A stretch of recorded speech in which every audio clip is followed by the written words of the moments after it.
It's Keene and Russell Gallo from Brooklyn GOP Radio. How you doing this evening? Just fine, thank you.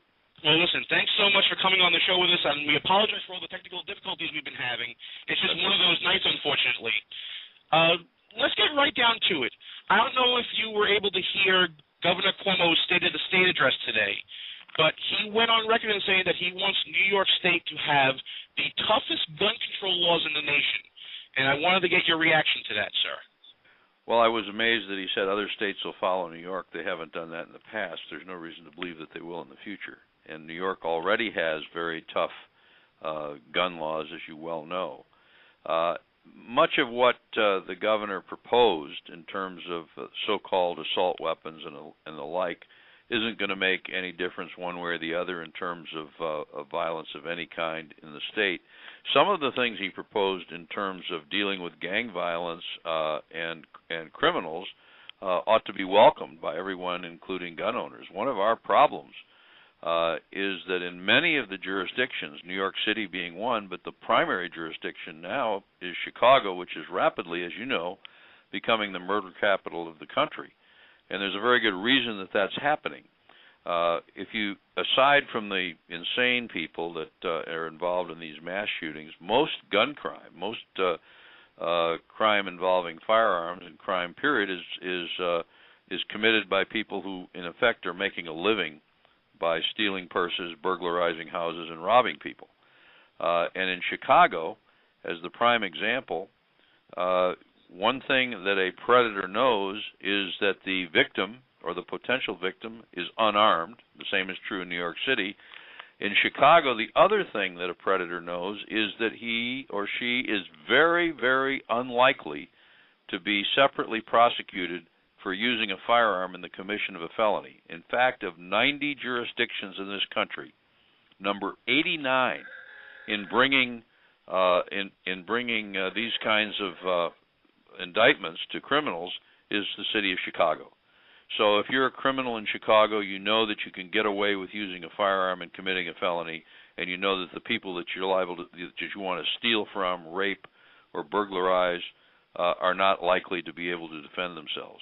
So anything that deals with gun crime by prosecuting people who misuse firearms in the commission of a felony is a good idea, and that part's fine. But the idea of banning or restricting firearms from perfectly honest, legitimate Americans who have a right to defend themselves, as per the Supreme Court in the Second Amendment, have a right to privately own firearms, is both constitutionally suspect and from a policy standpoint has been empirically demonstrated over time not to have any impact whatever on violence or crime.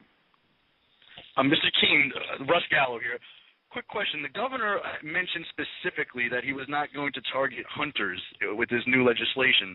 My question for you, what exactly does the Second Amendment, if anything, have to do with hunters' rights? The Second Amendment has nothing to do with hunters. Hunters use firearms. Hunters have every right to use firearms, as do target shooters, as do gun collectors, as to others. But the fact of the matter is that the Second Amendment has to do with personal and national defense.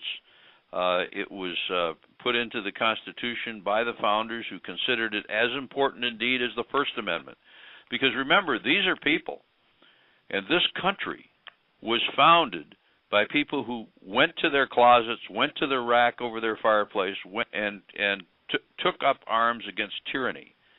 And the founders, from George Washington to James Madison, to Thomas Jefferson, to Alexander Hamilton, to John Adams, believed very strongly that the right to keep and bear arms was the final the final guardianship against tyranny. You know, about 8 years ago in Moscow, they held a dinner in honor of General Kalashnikov, the inventor of the AK-47 and one of Russia's few national heroes.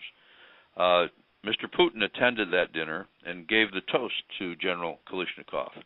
The general stood up, looked Putin in the eye, and said, "Mr. President, my dream is a country like the United States, governed by men and women not afraid of an armed populace." Think about it. We've lived in that country since our founding.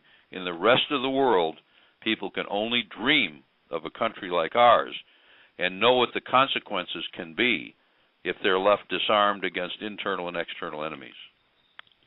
Absolutely.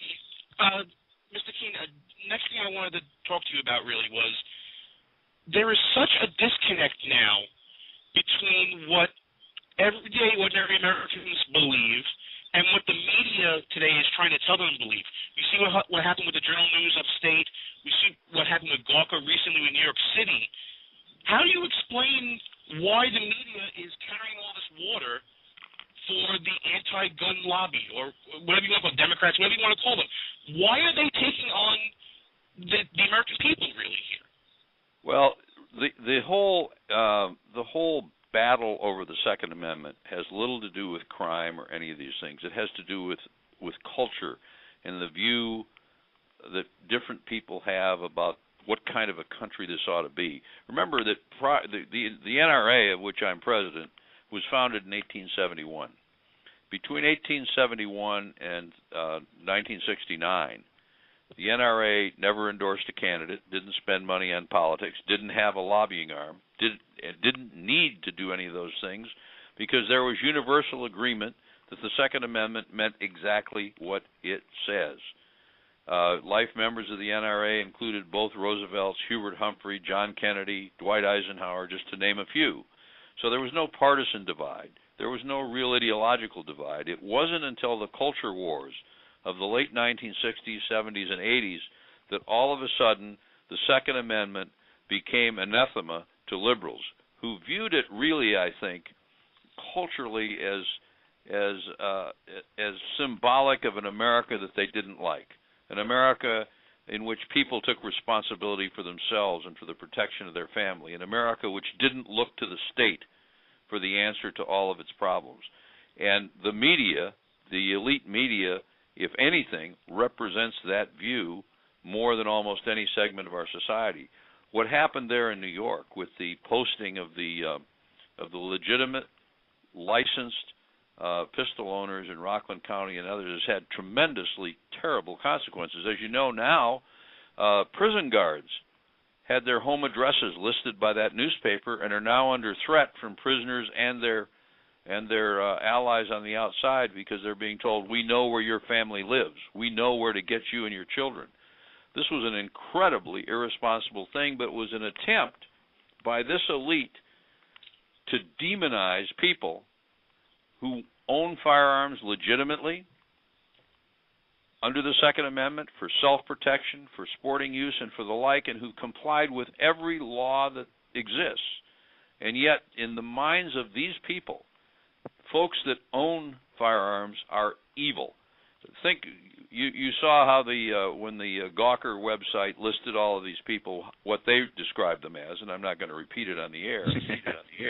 But the fact of the matter is that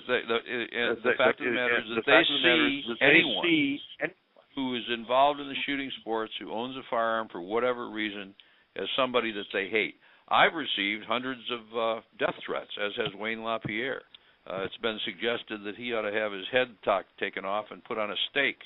It's been suggested that the officers of the National Rifle Association ought to be chained behind a pickup and dragged through the parking lots. That we ought to be hunted down and killed, that we be described as terrorists.